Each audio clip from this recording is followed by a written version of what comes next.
Assalamualaikum warahmatullahi wabarakatuh. Saya Salima Aurelia Safedina, NIM D500220010 dengan dosen pembimbing Ibu Siti Fatimah SSI MSC dan judul penelitiannya itu pengaruh variasi konsentrasi KOH terhadap karakteristik fisik sabun cair cuci piring berbahan arang kulit jeruk keprok atau Citrus reticulata. Oke, sebelum masuk ke dalam presentasi, saya akan membacakan pembahasan yang saya buat dalam PowerPoint untuk presentasi kali ini. Itu dibagi menjadi dua bagian, yaitu bagian pertama ada pendahuluan yang berisi latar belakang, state of the art, rumusan masalah, tujuan penelitian, dan hipotesis. Untuk bagian dua sendiri yaitu metodologi yang berisi rancangan penelitian, tahap penelitian, langkah pengambilan data, dan terakhir ada metode analisis data. Yang pertama, bagian pendahuluan, ada latar belakang. Di latar belakang, ada limbah kulit jeruk keprok sering terbuang dan menimbulkan masalah lingkungan, seperti fermentasi dan pembusukan, yang tidak hanya menghasilkan bau tidak sedap, tetapi juga akan mempengaruhi kualitas udara yang ada di lingkungan sekitar kita. Pemanfaatan limbah kulit jeruk menjadi produk akan menjadi nilai tambah, karena dapat mengurangi dampak lingkungan. Misalnya, itu dimanfaatkan untuk membuat sabun organik. Kesadaran masyarakat terhadap produk alami akhir-akhir ini itu meningkat, tetapi solusi inovatif dalam pengolahan atau pembuatannya itu masih terbilang cukup minim. Sabun organik sendiri itu menjadi produk yang sangat diminati karena aman, ramah lingkungan, dan cocok untuk kebutuhan sehari-hari. Sabun sendiri itu dibuat melalui proses kimia, yaitu saponifikasi. Saponifikasi sendiri itu artinya reaksi hidrolisis antara lemak atau minyak dalam kondisi basah seperti natrium hidroksida atau NaOH dan kalium hidroksida atau KOH. Reaksinya itu nanti akan menghasilkan produk samping berupa sabun dan gliserit. Oke, selanjutnya saya akan membahas tentang penelitian terdahulu. Yang pertama ada penelitian yang dilakukan oleh Sulhatun dan teman-teman dengan topik arang tempurung kemiri untuk sabun cuci piring. Mereka menemukan bahwa waktu pencampuran yang diperpanjang akan menghasilkan kadar alkali bebasnya itu meningkat, sehingga akan memenuhi beberapa standar SNI. Terus kekurangan dalam penelitian mereka yaitu tidak menilai stabilitas busa, terus daya pembersih juga tidak diuji. Selanjutnya ada penelitian yang dilakukan oleh Siahaan dan teman-teman. Topik yang mereka lakukan adalah karbonisasi sekam padi. Mereka menemukan bahwa karbonisasi untuk sekam padi itu akan menghasilkan arang dengan kualitas yang baik, yaitu pada suhu 400 derajat Celcius selama 120 menit. Itu akan menghasilkan karbon terikat sebesar 41,3%. Kekurangan yang dilakukan dalam penelitian mereka adalah kadar karbonnya yang masih rendah, tetapi kadar abunya tinggi. Terus selanjutnya ada penelitian yang dilakukan oleh Siregar dan Harahap dengan topik arang tempurung kelapa pada sabun cair. Mereka menjelaskan bahwa konsentrasi 10% dari KOH akan menghasilkan kualitas terbaik. Kekurangan dari penelitian tersebut adalah eh, variasi konsentrasinya itu masih terbatas. Terus mereka juga tidak menilai stabilitas busa. Oke, selanjutnya ada state of the art dari penelitian ini. Yang pertama ada kulit jeruk, itu mengandung senyawa antimikroba dan efektif menghilangkan minyak. Senyawa antimikroba itu sendiri tuh maksudnya tuh minyak atsiri. Terus arang aktif dari kulit jeruk memiliki daya serap tinggi sehingga akan mendukung pembersihan. Terus proses saponifikasi menghasilkan sabun cair dengan sifat yang dipengaruhi oleh konsentrasi KOH. Penggunaan KOH dalam sabun cair Penggunaan KOH dalam sabun cair akan menentukan sifat fisik seperti viskositas, pH, stabilitas busa, homogenitas, dan organoleptik. Selanjutnya ada rumusan masalah. Bagaimana variasi konsentrasi KOH akan mempengaruhi karakteristik fisik sabun cair. Terus yang kedua ada apakah konsentrasi KOH tertentu akan menghasilkan sabun cair cuci piring berkualitas tinggi sesuai standar SNI. Selanjutnya ada tujuan penelitian. Yang pertama, mengidentifikasi pengaruh variasi KOH terhadap sifat fisik sabun cair cuci piring.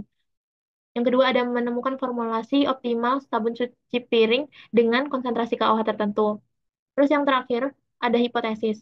Variasi konsentrasi KOH akan mempengaruhi kualitas fisik sabun cair seperti viskositas, pH, homogenitas, stabilitas busa, dan organoleptik. Oke, selanjutnya ada bagian kedua yaitu metodologi. Yang pertama ada rancangan penelitian. Jenis rancangan untuk penelitian ini adalah one group post test design dengan variabel bebas yaitu konsentrasi KOH sebesar 12%, 14%, dan 16%. Dan variabel terikatnya yaitu sifat fisik sabun cair atau viskositas, pH, homogenitas, organoleptik, dan stabilitas busa. Oke, selanjutnya ada bagian kedua yaitu metodologi. Yang pertama ada rancangan penelitian.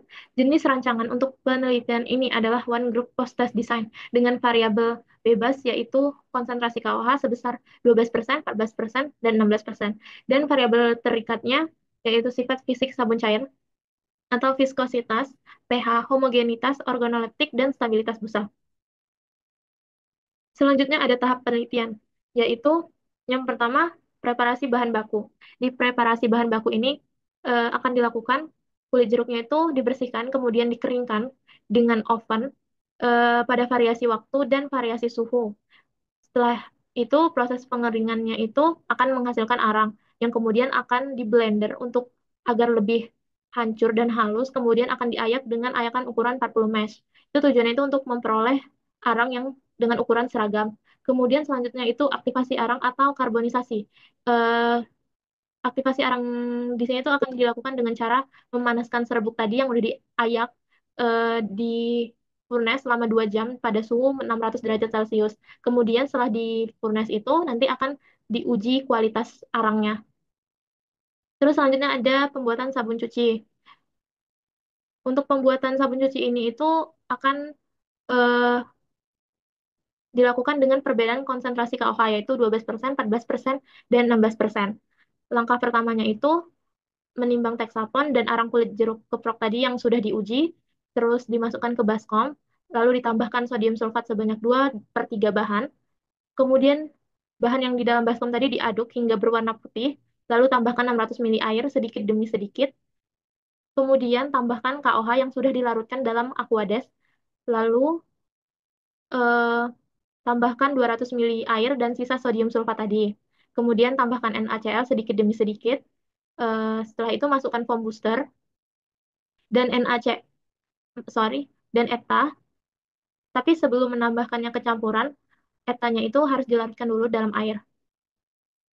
Langkah terakhir yaitu menambahkan pewarna gliserin dan parfum. Setelah pembuatan sabun cuci, akan melakukan uji karakteristik fisik sabun cair. Pertama yaitu uji organoleptik. Uji itu akan dilakukan secara visual terhadap setiap formula meliputi tekstur, aroma, dan warna dari sabun cuci piring itu sendiri. Terus yang kedua ada uji homogenitas. Sebanyak 1 gram sampel sabun cuci piring akan diletakkan di atas objek gelas pada area terang di bawah cahaya. Kemudian diamati apakah menunjukkan adanya warna yang merata atau tidak. Yang ketiga ada uji pH. Itu dilakukan sebanyak 1 gram sampel dari sabun cuci piring tadi dilarutkan dalam 10 ml aquades. Kemudian dilakukan pengukuran nilai pH dengan mencelupkan pH meter yang telah dikalibrasi. Yang keempat ada uji viskositas. Sebanyak 20 gram sampel sabun cuci piring dimasukkan ke dalam gelas beker, kemudian dimasukkan ke dalam viskometer hingga terpendam. Terus yang terakhir ada uji tinggi busa, yaitu sebanyak 1 gram sampel sabun cuci piring dilarutkan dalam 10 ml aquades, kemudian dilakukan pengocokan selama 20 detik. Tinggi busa akan diukur dengan penggaris, lalu dicatat hasilnya. Oke, selanjutnya ada langkah pengambilan data. Dalam penelitian ini akan menggunakan alat seperti viskometer, pH meter, dan alat uji organoleptik untuk pengukuran parameter. Terus akan mencatat data hasil ujinya itu sesuai indikator mutu SNI yang telah ditetapkan. Yang terakhir ada metode analisis data. Data akan diuji menggunakan SPSS untuk analisis normalitas. Terus untuk analisis perbedaan signifikan itu sendiri akan dilakukan dengan one way ANOVA atau Kruskal-Wallis jika data yang diperoleh tidak normal. Berikut ini daftar pustaka yang digunakan di dalam presentasi kali ini. Oke, sekian dari presentasi untuk penelitian saya. Eh, Mohon maaf jika ada kesalahan pengucapan kata seperti gelar, kata Latin, atau lainnya. Saya mohon maaf sebesar-besarnya. Wassalamualaikum warahmatullahi wabarakatuh.